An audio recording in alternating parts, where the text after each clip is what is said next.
Hey guys, Jawad here with Hit the Apex podcast. Thank you for joining me this week. I am back. As you know, last week I took a little bit of a break because I'm still working full time. Lot going on, of course, in the world in the midst of COVID-19, coronavirus, whatever you want to call it at this stage. I just hope everyone's staying safe and looking after one another, practicing social distancing, staying home. I'm going to have a bit of a PSA later on anyway in the podcast. But yeah, it's all changed. Everything has changed. It's, completely different to how things were maybe at the start of the year or last year or whatever. Just the way everyone goes about things, people's mindsets and behaviors have changed as well. Some for good, some for bad, of course. You're going to get in this sort of situation, but it's good to see, all the people that have, this has brought out the best in people, which I want to focus on more so. I will talk a little bit about how this has brought out the bad side of people as well a bit later when I do my little PSA, talk about what's going on with work as well at the moment. But yeah, no, it's really important to acknowledge that it has brought out a lot of good in people. It's good to see. Mentioned it last time I was on air too, that motorsport teams and car manufacturers all over the world are working on technology such as ventilators or the screens that you see in shops now as well, to practice social distancing between the shop people and customers. But then, yeah, ventilators probably the most important things for the people who are in intensive care and doing it a bit tough with the COVID-19 infection. So, things like that is really good to see. Of course, Mercedes in Formula One, they're sort of leading it. Project Pit Lane, they've called it. So basically all the teams based in the UK are contributing to this. And then also it was good to hear Ron Dennis, the former McLaren boss, getting involved and providing 1 million meals for NHS workers. So the National Health scheme, I think, or I'm not sure. It's in the UK, but yeah, all the NHS workers in the UK being provided meals for free for all the hard work that they're doing. And yeah, it's an important time to acknowledge as well all the work that all the medical people globally are doing. It's fascinating, and everyone should be forever grateful for the work that they're doing, the long hours, the tiring cases, and case after case, trying to make sure people are being looked after and avoid worst case scenario, which we have seen this thing claim a lot of people's lives all over the world, and this is where it's something that's got to be taken seriously. There is still people that don't seem to be taking it seriously, or just going on about their business as if nothing's really going on in the world, which is a very reckless, careless thing to do. Socially, it's probably very distressful because your actions can directly affect what happens to someone else. So, you might be, say for example, asymptomatic and might be a carrier of this virus, and even though you're not going to get sick, you might make someone else sick, and potentially lethally as well. So this is where, when I say people need to take this a bit seriously, they should.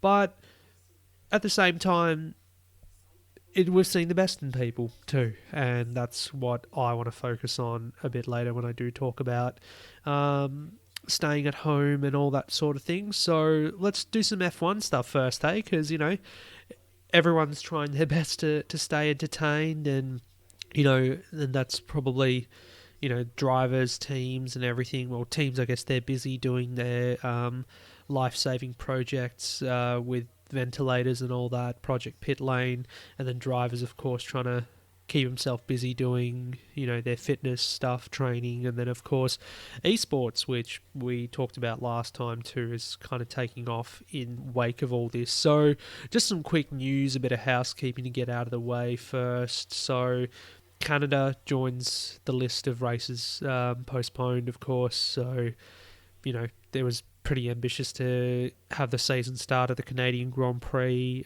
which would be in June. For us, it's the long weekend always here in Australia with the Queen's birthday. So, yeah, it was ambitious to do that. At this stage, Ross Brawn last night came out and said the season is probably going to resume in Europe or begin in Europe, and most likely behind closed doors as well, as, can't risk having crowds yet at the circuits. Potentially July might be the target for them to start racing. 15 to 18 races, of course, proposed as well, because, what we talked about last time is how whatever shape the calendar does take for the rest of this year, it's going to be pretty jam-packed. So, you could have three races in a row over consecutive weekends, and then 1 week off, and then 3 again. So it's going to be a hard slog towards the end of the season. Talk about even 2-day weekends as well, compress the weekends to get things over and done with a lot quicker. So, I'm sure they're going to try everything they can to get Formula One up and running, and same with all the other sports too. I mean, we're hearing here in Australia with NRL and AFL, the NRL are really pushing to get the competition started within a month as well, which is being very ambitious. Talk about, having all the players put into isolation or play the games in isolation in a remote location, something like that. And the AFL watching what they do over in New South Wales with the NRL. So, but, again, got to stress the importance of safety, and I'm sure that everyone's going to be taking that into account before they make a decision on whether they're going to resume their individual competitions or not. But in the case of F1 too, remember, even if it is behind closed doors, there's still a lot of people that are involved with putting a race on. So you've got your marshals, of course, who are there race to race. You've got your teams, you've got your crews, you've got even things like the media as well that will travel from race to race, country to country. So it's still much more people than, say, for example, a game of footy or whatever, or cricket, if it was done behind closed doors. So it's got to be absolutely safe for them to actually do that. And I'm sure the F1 team, Ross Brawn and all Chase Carey will be doing their best to assess whether everything is fine. So, and I said this last time too, I'm not going to speculate when the season's going to start or try and say, oh, the calendar should look like this, or they should have this race here or this race there. I'll leave that for when, we get closer to potentially restarting the season. Everyone's safety is probably more a paramount concern at the moment than seeing some live racing, which I know we're all itching to see, but there's all sorts of substitutes as well that we can entertain ourselves with in the meantime. So with that being said, F1 doing a good job at the moment with putting on some old races on things like YouTube and their F1 TV through the archives. If you're subscribed to that, I did write an article, I think it was a couple of weeks ago now, about ways to keep yourself entertained if you're a motorsport fan in isolation. And I said, if you live here in Australia, for example, for $4.50 Aussie dollars a month, you can subscribe to F1 TV Access, which will give you access to the archive, and they've got quite a few races on demand on the archive, even if you want to go back into 90s, 80s and all that sort of stuff as well. Some good documentaries in there that you can watch that have been done officially by F1. So only thing is you can't watch it, you can only watch it in browser or on Apple Android devices. I don't think you can get it on a smart TV or a gaming console at the moment, which kind of sucks, because I would love to have it on my smart TV and be able to watch it on the big screen and have all those races. But the races that they have shown on YouTube, which I've missed out on because they're streaming them live, so everyone can watch them at the same time and pretend that it's happening as they watch it, and then on social media have the live reactions and everything as well. It's always on at stupid o'clock, and because it's not, a race where I have to do any live blogging as such, I'm like, yeah, I'll watch it over the weekend or something, because they do it Wednesday nights. So yeah, they did it last night, which was the 97 European Grand Prix at Jerez, which was an interesting race. I think I have seen a replay of that before, the one where, the championship on the line for 97, bit of shifty business with Michael Schumacher, and then Jacques Villeneuve, of course, winning the championship that year. So I'll look at that one probably on the weekend. I've got the long weekend off, actually, today. From today till Monday, I am off work for 5 days, so hallelujah. A little bit of well-earned rest, I think, coming my way. But over the last weekend, I did watch the 1986 Adelaide Grand Prix, the title decider for that year. Amazing race. Adelaide always has had some really good title deciding races. Of course, when you've got names like Nigel Mansell, Alain Prost, Nelson Piquet up there, Keke Rosberg as well was in contention for winning that race until he bowed out. But who would have thought that, with Nigel Mansell in the position he was in going into that race and during that race, that it would actually be Alain Prost who won the championship. So Mansell with that infamous blowout, that was a bit unfortunate. And then that's where you got to shake your head and be like, poor Nigel, always, with the bad luck, he always ends up copping the rough end of the stick, but eventually he got there in 92 with a dominant Williams car. But yeah, 86, that could have been his year, but ultimately, even in the last race, on the last lap, it could go down to that. So unfortunately for Mansell, it was all over. And then, of course, Piquet and Prost left in championship contention. Piquet ended up pitting an extra time in reaction to Mansell's tyre blowout. So Williams, obviously Piquet was Mansell's teammate that year, and just on the side of caution, they put Piquet into the pits, got some new tyres on, but Prost managed his race pretty well till the end and had like a 20-second margin over Nelson. So that was pretty much it. On the podium for a while, there was Martin Brundle's teammate, now I forgot. Oh, give us a sec. Yeah, it was Philippe Streff who ran out of fuel at the end.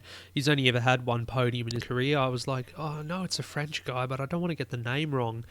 Philippe Streff it was. So yeah, he ended up running out of fuel, and then his teammate was behind him, Martin Brundle, for pretty much the entire end of the race. Then the guy who ended up finishing on the podium was Stefan Johansson, who was behind these guys about a lap down, I think, as well, in the Ferrari, and just ended up on the podium. So that was a good result for him. And of course, Johansson, after that, he was leaving Ferrari. Back then, Ferrari, if you think Ferrari are bad now, Ferrari in the 80s were absolutely diabolical. So they went through the entire 80s without a championship. Yeah, I'm pretty sure they did. Yeah, no Ferrari championship in the 80s. So this is going to be interesting. I'm going to spend more time, even though I have done a lot of, what do you call it, research and reading old F1 stuff.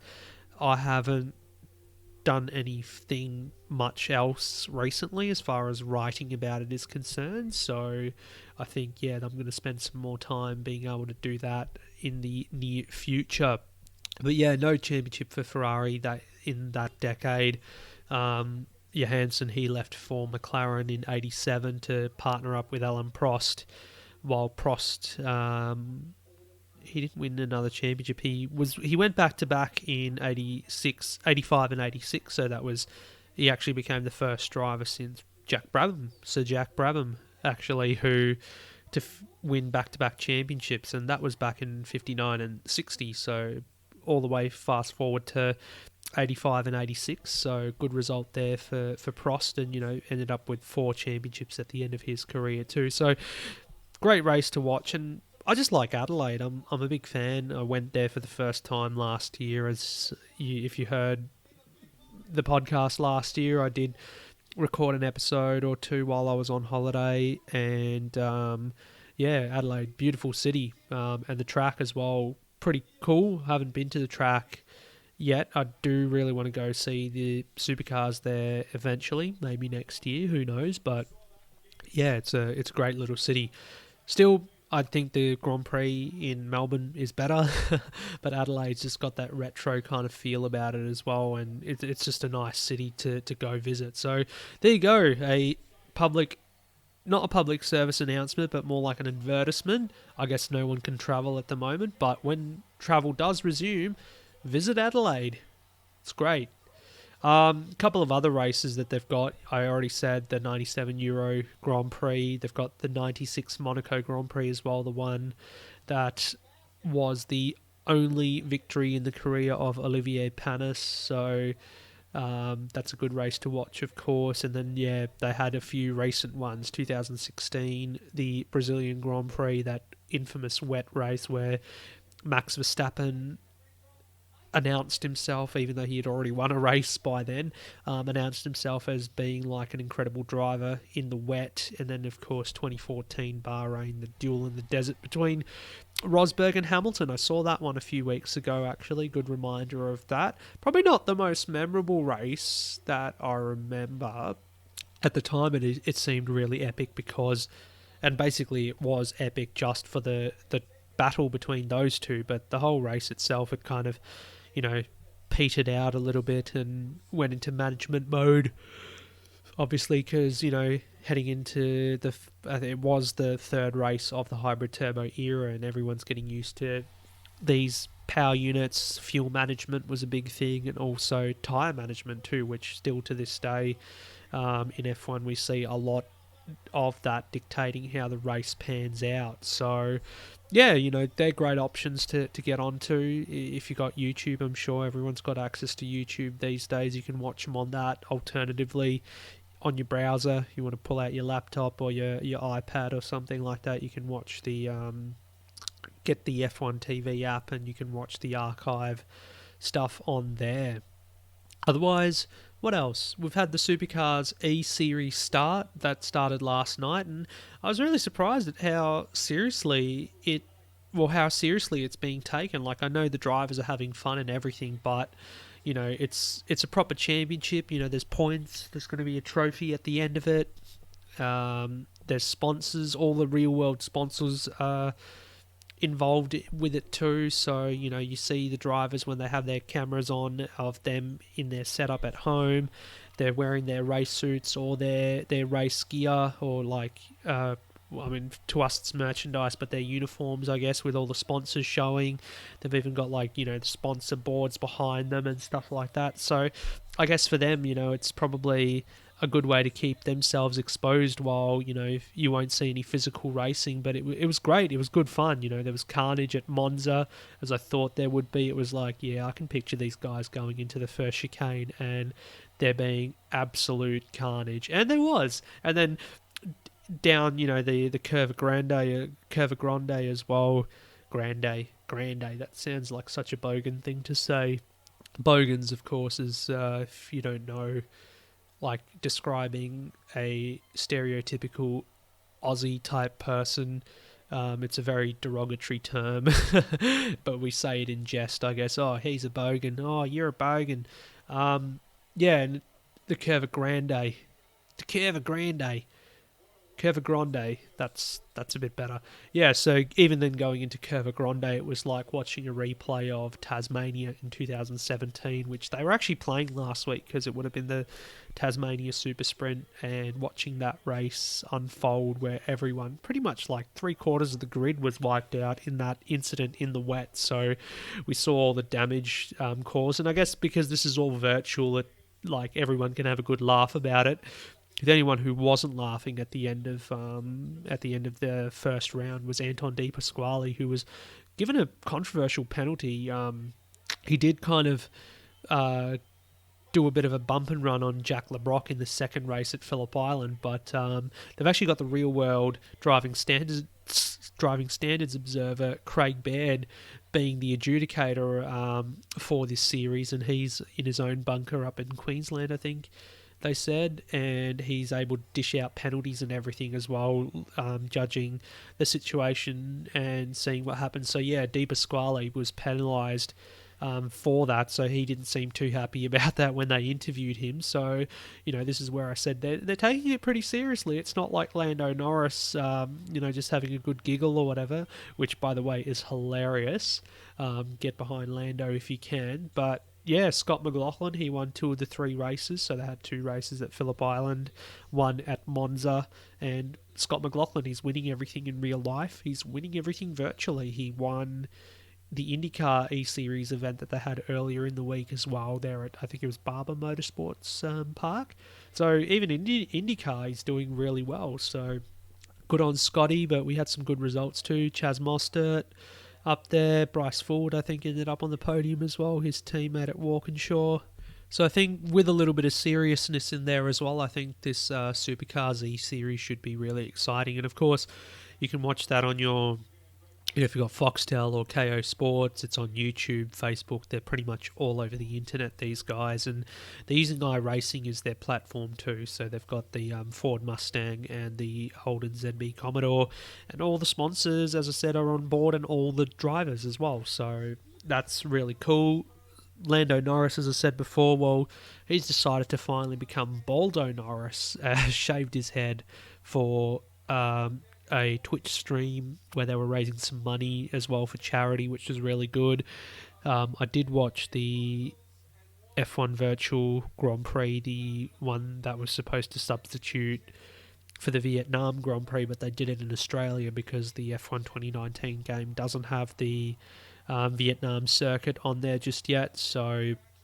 I don't think they'll put it on there anyway. But yeah, they did it at Albert Park, and yeah, Charles Leclerc ended up winning that one ahead of Christian Lundgaard, who was going to be making his debut in F2 this year, and then third on the podium was George Russell. So that was good, and it was good to see guys like, Andre Heimgartner involved as well, obviously racing for Kelly Racing in Supercars. There was Ben Stokes as well, the English cricketer, playing World Cup hero. If you're an Aussie cricket fan, you obviously look at the English and shudder. So yeah, there's a bit of a shudder out there for the English cricket team and everything. So that's sport for you. Rivalries, hey, we love them. We love it. Maybe you might dish out some Ashes cricket talk as well a bit later on. Not today, but maybe on another occasion, seeing as we're going to have some time coming up on our hands. But yeah, you've seen guys like Ben Stokes as well involved. It's pretty good. There was Johnny Herbert and Ant Davison as well, the Sky F1 presenters. So everyone getting behind it, and it's a good bit of fun. So I think they were trying to get Nico Rosberg involved last time. They were going to try and ship a simulator or a rig out to him to set up and race. Jenson Button was in it last time, so it was good fun. So yeah, can't wait for the next one, which will be China. I think they're doing it. So the Chinese Grand Prix, the virtual Chinese Grand Prix. So get on it. So yeah, that's pretty much all I had for racing at the moment. It's, again, without the live sport, it's kind of hard to talk, but I'm sure I'm going to come up with some content over the, next while. Now, I guess, a bit about what's going on in the broader world, and I said that I would talk about how there are people doing good at the moment, but also some of the bad stuff as well, because I think it's important as, to be able to bring up this sort of thing and see why, not understand why, but, just, anyway, I don't want to get worked up about it, that's it. But given that, here at the moment we're under stage 3 restrictions, we've been told by the government that we should only be leaving home for essential shopping, medical runs if you need to go to the doctors, a clinic or to the pharmacy, or for daily exercise. And that doesn't involve, anything else. So, up until recently there were still people going to the beach, which was infuriating to see, because it's like, well, thanks guys for doing your bit. But then also more pressingly in relation to what I do with my work as well. So many of you will know or not know that I work for a secondhand retailer, a charity. I'm not going to name them because probably might get into trouble for if I name all that sort of stuff, social media policy, blah blah blah. But given the fact that yep, I work for this organisation. At the moment we're closed, so we're not trading. We have been for about a couple of weeks now. And basically we're just tidying up, ready to put the place into hibernation and hopefully come back and it'll all be looking awesome when we get back to it. But what's the thing that is really frustrating me and a lot of my co-workers and people that are in this industry is the amount of rubbish that's being piled up at our front door at the moment, and the amount of people who are calling in and saying, oh, we're just wondering if you guys are open because we want to donate some stuff, or, and I use the term donate because that's how they feel. These people, they feel like, oh yeah, we're giving it away to a good cause, blah, blah, blah. But all we know is that there is a certain percentage of it that is actually unusable stuff. It's rubbish. And it's just people wanting to get rid of their rubbish. And given the fact that there's a lot of people at the moment who are at home and don't have a lot to do, they are actually focusing on cleaning up around the house, getting rid of old stuff, making room, blah, blah, blah. And rather than following, the government's advice or, the health officer's advice about staying home and only leaving for essential things, which is only basically grocery shopping and stuff like that, and shopping for medical supplies, it doesn't include go and drop off your rubbish at a charity shop or a second-hand shop, but and when you speak to these people on the phone and you tell them or you encourage them, you should just be staying home and following government advice, like, oh, but we got to get rid of all this stuff. That would be fine in any other situation, but at the moment, with the way that COVID-19 works as well, is that it can live on hard surfaces or surfaces such as fabric or cotton, fabric in general, cardboard as well. Basically, on any hard, like flat surface or thick surface, it can live on for up to 3 days, 24 hours to 3 days. So, what about that do people not understand? One example I have is I was on my way home and just walking past one of the charity bins that is nearby at my closest supermarket. It's raining, it's pouring down, and there's a couple who pull up in their four-wheel drive and start unloading bags and boxes of stuff and just leaving it next to the bin, because the charity bin, because the bin was full, you can't put anything else in there, but they're just leaving it around the bin, and it's not like it's undercover or anything, it's exposed to the elements. It's raining at the moment too, so that stuff gets all wet, it gets ruined, it gets destroyed. So why do it? Why do it? I mean, this is not the time for people to, watch that Marie Kondo series on Netflix and go into that little, if it doesn't bring you happiness nonsense, let's get rid of it. It's not the time to do that. But what it also does is expose a greater issue that people have or society has with consumerism and waste. The amount of things that go to waste at the moment is really disheartening. And I got worked up about this when the panic buying started at the supermarkets, where there was, all the flour sections were empty, tissue paper, toilet paper, meat section was empty. Like, basically, you couldn't get anything for a few days or up to a week. I'm like, who needs all this stuff? Even a family doesn't need all this stuff. How much of this is going to go to waste as a result?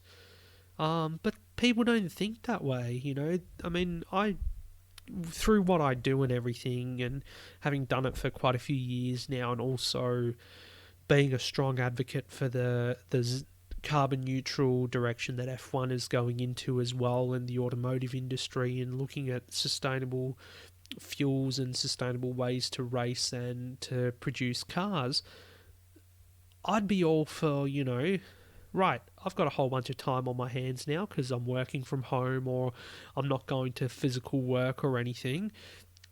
Is there a way I can upcycle all this stuff that I want to get rid of, or recycle it, that doesn't involve just dumping it somewhere, or have a good hard think about reducing your consumption as well, because that's always a good idea, to just stop buying things you don't need to. Unless it's secondhand and it's basically just part of recycling that, circle, that's fine. But, going out and buying, an electrical appliance that you might need for one thing and then you never use it again, or it's because it was the next best thing that you saw in the catalogue or you saw on TV, or your girlfriend or whatever was talking about, or your boyfriend or whatever. It's this problem that, as time has gone on, just continues to get worse and worse, and even now, when everything is kind of at a standstill, it kind of brings to light more of it, more people, how much stuff people have actually gathered and don't want to do anything with, and the easiest thing for them to do is, right, I'm not even going to look at it, I'm not going to even sort it, I'm just going to chuck it all in a box and then chuck it in front of somebody else's doorstep because they can they can deal with it, kind of thing, rather than, alright, let's have a look what we got. Oh, cool. So, even though in their current form they're not really useful for me, what can I do? Maybe go onto YouTube and say look up ways to upcycle this particular thing. I've got a chair that's damaged, for example. Alright, maybe I've got some old t-shirts or something like that I don't need. Maybe I should reupholster it, Problem solved. It's just this one-dimensional thinking that people has that really, really annoy me, and just, common sense too. Some of us might think, it's common sense, but other people know, they're just like, this is how we've always done it, blah, blah, blah. We got to, we move quickly. Things are not important to us that, everyone else is thinking about. We are, big, high flying earners and all that. We drive around in our fancy cars and all that. I think that's all going to change, hopefully, soon, and that sort of stuff will stop because there won't be an avenue for people to do it. Like, imagine if we go into stage 4 lockdown here, which means absolutely everything grinds to a halt. There will be no movement. You will only be able to leave the house to go to exercise or go to the doctors or pharmacy or supermarket. You're not going to be able to go and dump your rubbish at your local charity shop. Imagine what people will do then. I mean, the people who at the moment are doing the wrong thing, hopefully they lose their minds and will be forced into a new way of thinking, because that's the only solution there is. It's the amount of people who, again, one-dimensional thinking, only have one answer to everything, or that's how we've always done it, kind of thing.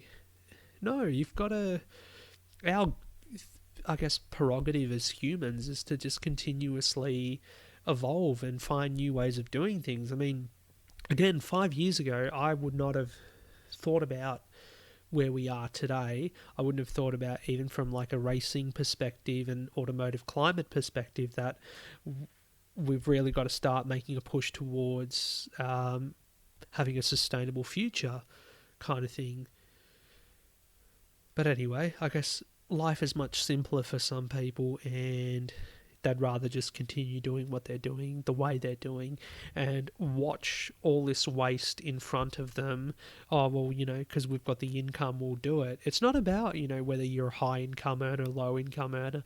It's about, the fact that you are destroying what's around you. You're also taking away things that could be given to people who are more needy of it. I'm talking about the panic buying of all the food. There was people who are more vulnerable, who have no or very little income, that weren't able to support themselves in that time, or they still aren't able to support themselves at the moment. And you've got all these hogs out there who are just taking everything, and then they think that, oh, we're doing the right thing by leaving some secondhand clothing out in the rain because someone will be able to use it. Gosh, humans can be so disgusting at times. They're not even human in my eyes, these sort of people. But yeah, no, if anyone wants to get in touch with me in regards to this or talk about this sort of stuff, then I'm all for it, because if you want my views about this sort of thing, then yeah, go for it.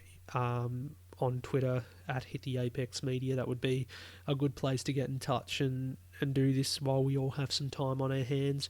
But yeah, it's just, because Marie Kondo did it on Netflix, or she's encouraging. You don't listen to, who is she to tell you what to do? Make up your own minds. If in that instance, if someone started if there was a trending show on Netflix that taught you how to upcycle or reduce consumption, would everyone get behind that? Maybe. Who knows? But yeah, I'm just going to leave it at that rather than getting fired up about it anymore. It is really infuriating that, every time when I'm at work and I pick up the phone, it's like, I was wondering if I could drop off a truckload of stuff. Basically, we're tidying up the house and we want to get rid of some stuff. It's like, yeah, okay, we're closed, first of all. Second of all, do you know what's going on? And have you heard the government's advice about leaving your house? Yeah, the only reason I'm leaving my house at the moment is basically what the government is advising to. So I go to work, I come home from work. In between, I might go and do some groceries. That's it. I'm not going over to friends' houses or going to hang out with anyone. It's basically just work, home, work, home, work, home. Go for a walk maybe, go for a ride on the scooter, do grocery shopping. That's pretty much it.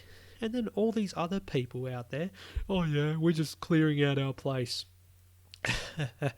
Anyway, let's leave it at that. But yeah, if anyone does want to get in touch with me in regards to that or anything, just reach out on Twitter at Hit the Apex Media for that, and we can discuss it further then.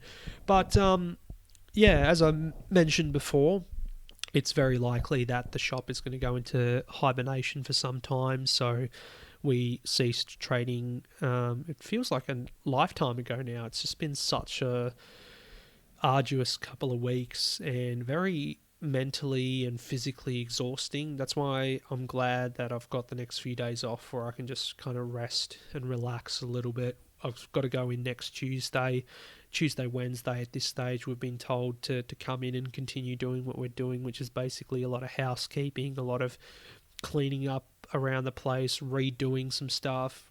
Like, excited to do some painting next week as well in store, do some new merchandising. There's a lot of merchandising opportunities as well. But yeah, after that, with winter coming up as well, I think, yeah, I'm going to be home for some time.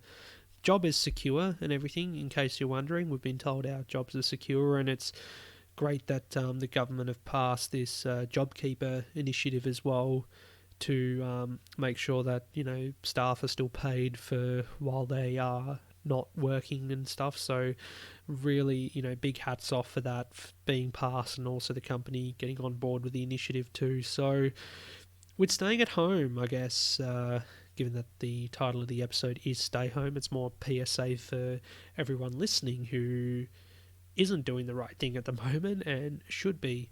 Hashtag stay home.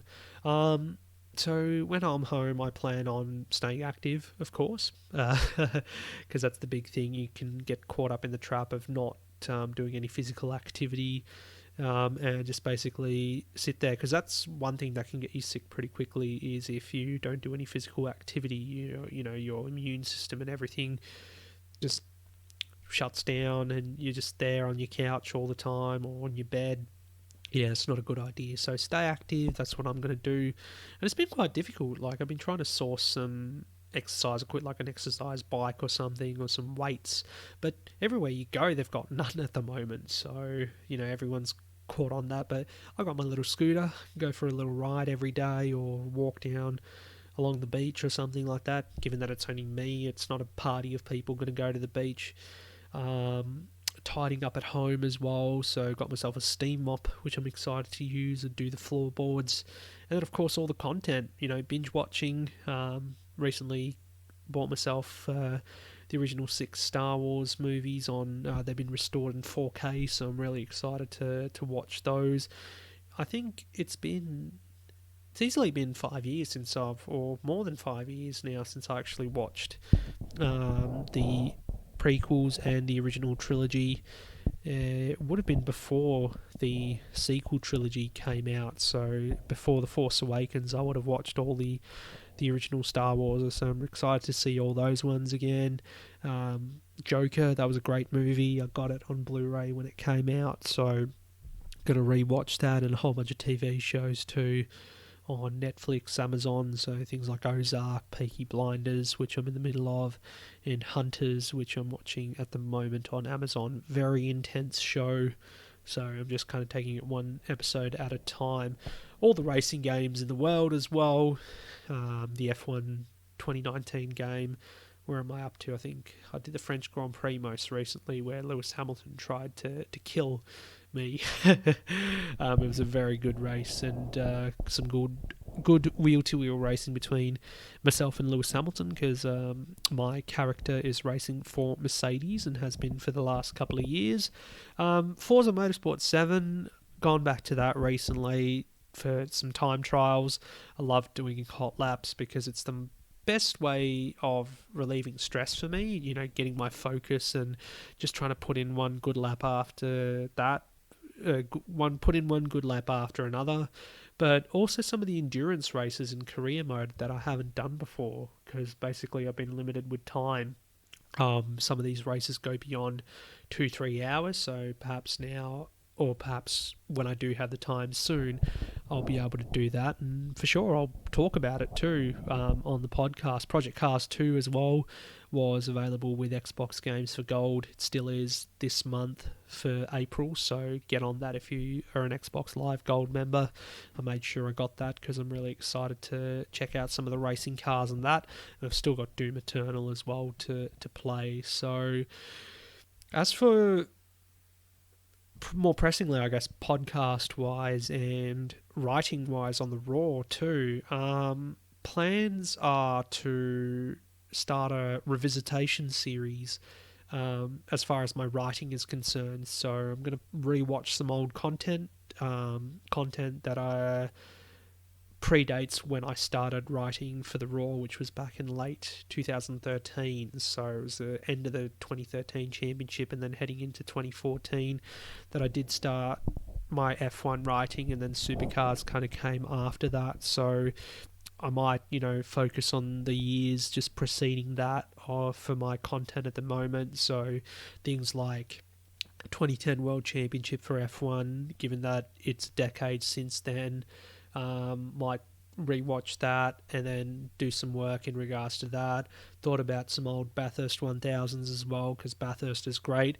I actually might even spend a day watching this year's Bathurst 12 hour, which I was talking to my friends who I went to Bathurst with this year, and we were just saying how grateful we are that we actually got to do that trip in February. I mean, you almost forget that we did have a few races at the start of the year, so there were some people who went to Daytona, some photos I've seen of that, and then also Bathurst as well, which is a great trip as always. And so grateful that I got to go there and hang out with these lovely people, amazing people, and watch some good racing. So, that's that. I might rewatch the whole 12-hour race because I've only seen like a highlights package, but not the entire race on replay. And of course, work-related projects as well. Some, design work. I've got to do some signage and stuff when we do return, of course. Really excited about that. So I'm not going to go cold turkey completely from the shop and all that related stuff either, but also things like my photography and my camera. I might take some photos around the house or in the garden, and even some of my old photography work, just doing some work to that on some Photoshop and all that. So plenty to keep busy with. Hope I don't do it all in like a week and then for the next few months I'm out of, got nothing else, because I do foresee at least maybe 2 months or 3 months that we might not be working. So it's important just to not go crazy. And yeah, for the podcast as well, it all depends on, I'm going to probably relay a lot of the revisitation stuff that I'm going to do in writing on the podcast too. I think for this stage, I'm going to play it week by week kind of thing. So I'm not going to say now whether I'm going to do one next week. Rather than committing to a bi-weekly schedule, I'd rather just leave it till next week, see how I feel, because, I've got to go to my work Monday, Tuesday, Tuesday, Wednesday, and then potentially Thursday if nothing changes. So, I just want to kind of play it by the ear with that. And I'm glad that, if you guys can be flexible with that as well, that's really appreciated, given that I've still got this responsibility of work to do and try my best to get the place looking nice and tidy for it to go into hibernation. We're going on hiatus. It's going to be quite sad, because given the fact that everyone at the moment is distancing, you can't really see friends or family and that sort of stuff, that me and my work family, we can still see each other and we're enjoying a lot of time with each other at the moment, which I'm really grateful. And we've all basically said, if it was for anyone else, we would have probably taken our leave entitlements and just disappeared for a couple of weeks before they decide to close down completely. So yeah, it's been good fun, but again, physically and mentally challenging, more so than normal. And the mental side of things, it's basically because of other people, their behaviour towards us. They're walking around like they're entitled to do whatever they want, or even though the government says essential shopping is essential shopping, like groceries and household supplies, not going and donating your rubbish elsewhere. We just got to soldier on and deal with it.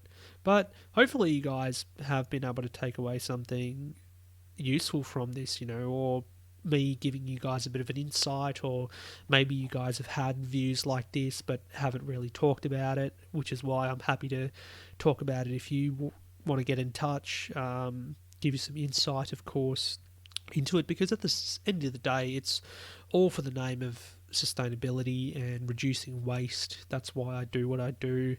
That's why I like the direction in which some motorsports are going to.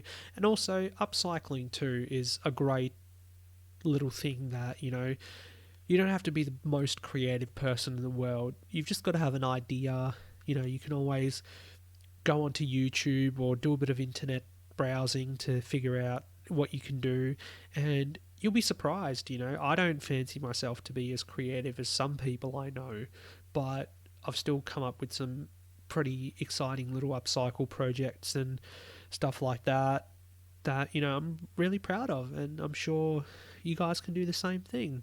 So we'll leave it at that anyway. So I want to start on my little 5-day vacation at home. Really looking forward to some rest Definitely, and not sure whether I'll be back next week, but I'll let you guys know. So, best place again to follow everything that is to do with this podcast will be at Hit the Apex Media on Twitter. So, get onto that. And yeah, again, if you guys got any questions, feel free to send them my way.